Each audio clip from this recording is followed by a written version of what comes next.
पाकिस्तान ने इंडिया के 36 border areas की लोकेशन और मिलिट्री बेस पर अटैक करने की कोशिश की, लेकिन इंडिया के शानदार एयर डिफेंस सिस्टम ने इन सभी ड्रोन और मिसाइल्स को ऑलमोस्ट जमीन पर पहुंचने से पहले ही डिस्ट्रॉय कर दिया। इंडिया के एयर डिफेंस सिस्टम में मल्टीपल लेयर की सिक्योरिटी लगी हुई है। हम वन बाय वन बात करते हैं। सबसे पावरफुल इंडिया का एयर डिफेंस सिस्टम S-400 है, जो रशिया से हमने खरीदा है। इसमें लगे मिसाइल 400 किलोमीटर की दूरी तक के किसी भी मिसाइल, ड्रोन, फाइटर जेट को हवा में ही डिस्ट्रॉय करने में सक्षम है। और सबसे अच्छी बात, यह मोबाइल एयर डिफेंस सिस्टम है, जिसको जरूरत के हिसाब से अलग अलग लोकेशन पर ट्रक की हेल्प से ले जाया जा सकता है। अब इस सिस्टम में मल्टीपल डिवाइसेस होती है। सबसे पहले काम होता है टारगेट को डिटेक्ट करना, जिसके लिए ट्रक पर माउंटेड यह रडार 600 किलोमीटर की रेडियस तक किसी भी ऑब्जेक्ट को डिटेक्ट कर सकता है। अब इसकी टेक्नोलॉजी इतनी एडवांस है कि यह इस रेंज में high speed jet, high altitude missile और गाइडेड क्रूज मिसाइल जो लो एल्टीट्यूड पर फ्लाई करती है, उनको भी यह 600 किलोमीटर की दूरी तक पकड़ लेता है।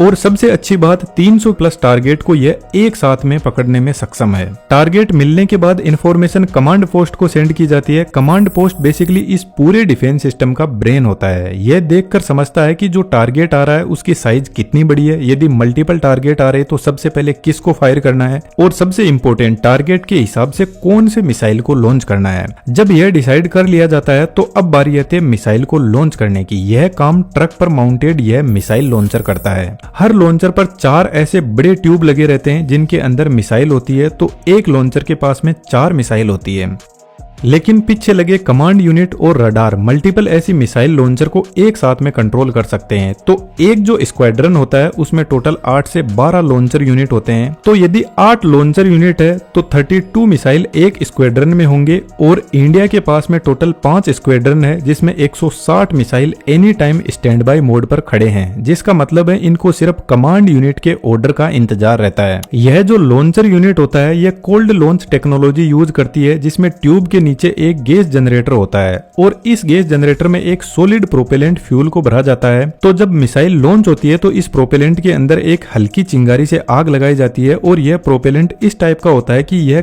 कम टेम्परेचर पर जलने लगता है और हाई गैस आउटपुट देता है, जिससे कैनिस्टर के नीचे की साइड में हाई प्रेशर जनरेट होता है। लगभग 50 से 100 बार का प्रेशर जनरेट कर देता है। यह प्रेशर पिस्टन पेड पर जाता है और पिस्टन पेड ऊपर उठने लगता है मिसाइल को लेकर। सबसे पहले प्रेशर से ऊपर का जो केप है वह ब्रेक होता है और मिसाइल बाहर निकलती है। यह प्रेशर इतना ज्यादा होता है कि यह मिसाइल को 20 से 30 मीटर तक ऊपर फेंक देता है। उसके बाद में मिसाइल के अंदर सॉलिड प्रोपेलेंट फ्यूल होता है, वह बर्न होना स्टार्ट होता है और मिसाइल अपने टारगेट की तरफ बढ़ती है। यह जो लॉन्च कैनिस्टर होते हैं यह टोटल 4 टाइप की मिसाइल को लॉन्च कर सकते हैं। इसको आप यहाँ पर देख सकते हो। इन सभी की अलग अलग रेंज होती है। तो टारगेट की दूरी और साइज के हिसाब से किस मिसाइल को लॉन्च करना है यह कमांड पोस्टर लॉन्चर यूनिट को बताता है। इसके हिसाब से फिर लॉन्च किया जाता है। यहाँ पर हाईएस्ट मिसाइल की रेंज 400 किलोमीटर की है, लेकिन हमारा जो रडार है वह 600 किलोमीटर तक देख सकता है। तो फ्यूचर में यदि हमारे पास में और पावरफुल मिसाइल आती है तो उसको यह सिस्टम आराम से संभाल लेगा। लेकिन यहाँ पर जो मिसाइल है उनमें से कुछ मिसाइल ऐसी भी है जिनमें एक्टिव रडार सिस्टम नहीं होता। इनको रेगुलरली गाइड करना पड़ता है कि आपको किधर जाना है और कहाँ पर एक्सप्लोजन करना है। तो फिर इस मिसाइल को गाइड करने के लिए फायर कंट्रोल रडार स्टेशन होता है। एक जो स्क्वाड्रन होता है उसमें 6 फायर कंट्रोल रडार यूनिट होती है और यह कंटिन्यूअसली मिसाइल को फीड करता रहता है टारगेट की लोकेशन और उसी के हिसाब से फिर मिसाइल आगे बढ़ती है। अब यह जो मिसाइल होते हैं यह लॉन्च होने के बाद में माक 5 से माक 6 की स्पीड पे चलते हैं। तो इतनी स्पीड पर यह लगभग फाइटर जेट, ड्रोन और मिसाइल्स को पकड़ लेते हैं और इसी स्पीड पर चलते हुए टारगेट से टकराते हैं और इसमें लगा प्रोक्सिमिटी फ्यूज प्रोपेलेंट को एक्टिवेट करता है और एक जबरदस्त ब्लास्ट करवाता है। लेकिन यहाँ पर कुछ इंपोर्टेंट चीज है, यह जो चारों यूनिट मिलकर एक सिस्टम को कंप्लीट करती है, यह चारों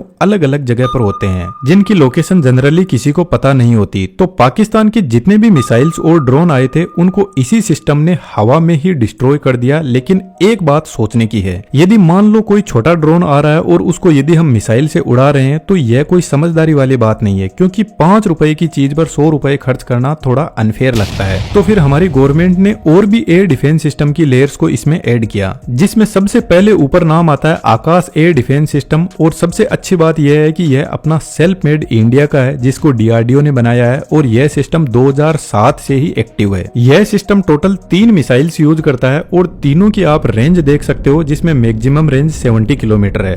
इस सिस्टम की स्पीड S-400 वाली मिसाइल से लगभग हाफ है, मार्क 2.5 तक। अब जो मिसाइल की वर्किंग होती है वह लगभग सभी की सेम ही होती है। मिसाइल के आगे के पोर्शन में इनका नेविगेशन सिस्टम और कंप्यूटर सिस्टम होता है, सेंटर में वॉरहेड होता है जो फाइनली टकराने के बाद में एक्सप्लोजन करता है, और लास्ट में सॉलिड प्रोपेलेंट मोटर होता है जो मिसाइल को आगे बढ़ाते हैं। अब ऐसे जो मिसाइल होते हैं जिनमें ऑन बोर्ड सीकर सिस्टम नहीं होता है, यह बेसिकली खुद से टारगेट को ट्रैक नहीं करते हैं। ग्राउंड से रडार इनको इन्फॉर्मेशन देता है कि आपको कहां और किधर जाना है, और इस चीज का इन मिसाइल्स को फायदा भी मिलता है कि यदि कोई जेमर सिस्टम लगा हुआ है तो वह इसके सिग्नल को ब्लॉक ही नहीं कर पाएगा, जिससे मिसाइल कंफ्यूज नहीं होगा और अच्छे से टारगेट को उड़ा पाएगा। अब यह जो सिस्टम होता है इसके पास में अपने रडार और कंट्रोल यूनिट होती है जो 25 किलोमीटर के एल्टीट्यूड तक टारगेट को हैंडल करता है। इसके बाद में सिक्योरिटी की नेक्स्ट लेयर, जिसमें medium range surface air missile system भी इंडिया के पास में अवेलेबल है, जो फास्ट मूविंग ड्रोन के हिसाब से ऑप्टिमाइज्ड है और 70 से 100 किलोमीटर के एरिया में अच्छे से काम करता है। इसके अलावा हमारे पास में एयर डिफेंस की एक और लेयर है जो मुझे काफी शानदार लगी, इंटीग्रेटेड काउंटर यूएस ग्रिड। यह कोई अमेरिका का नहीं है बल्कि डीआरडीओ का बनाया हुआ ही सिस्टम है। यह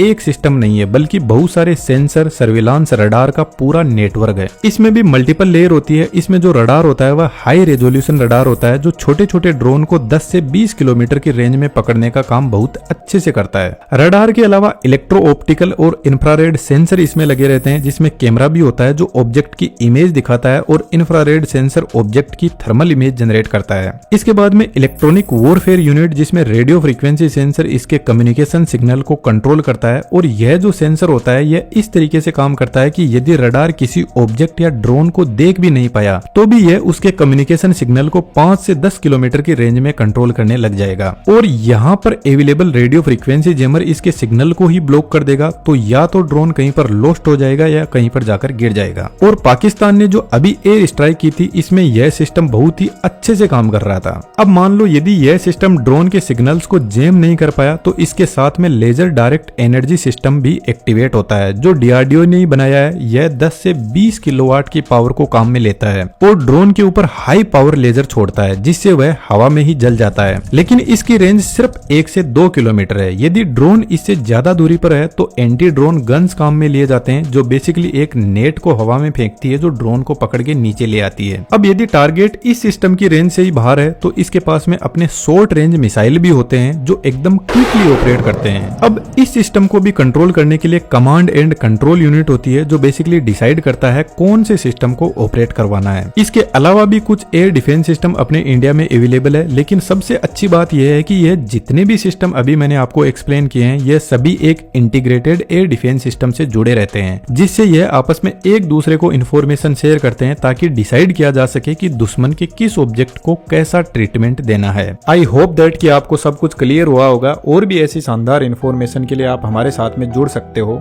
जय हिंद, जय भारत।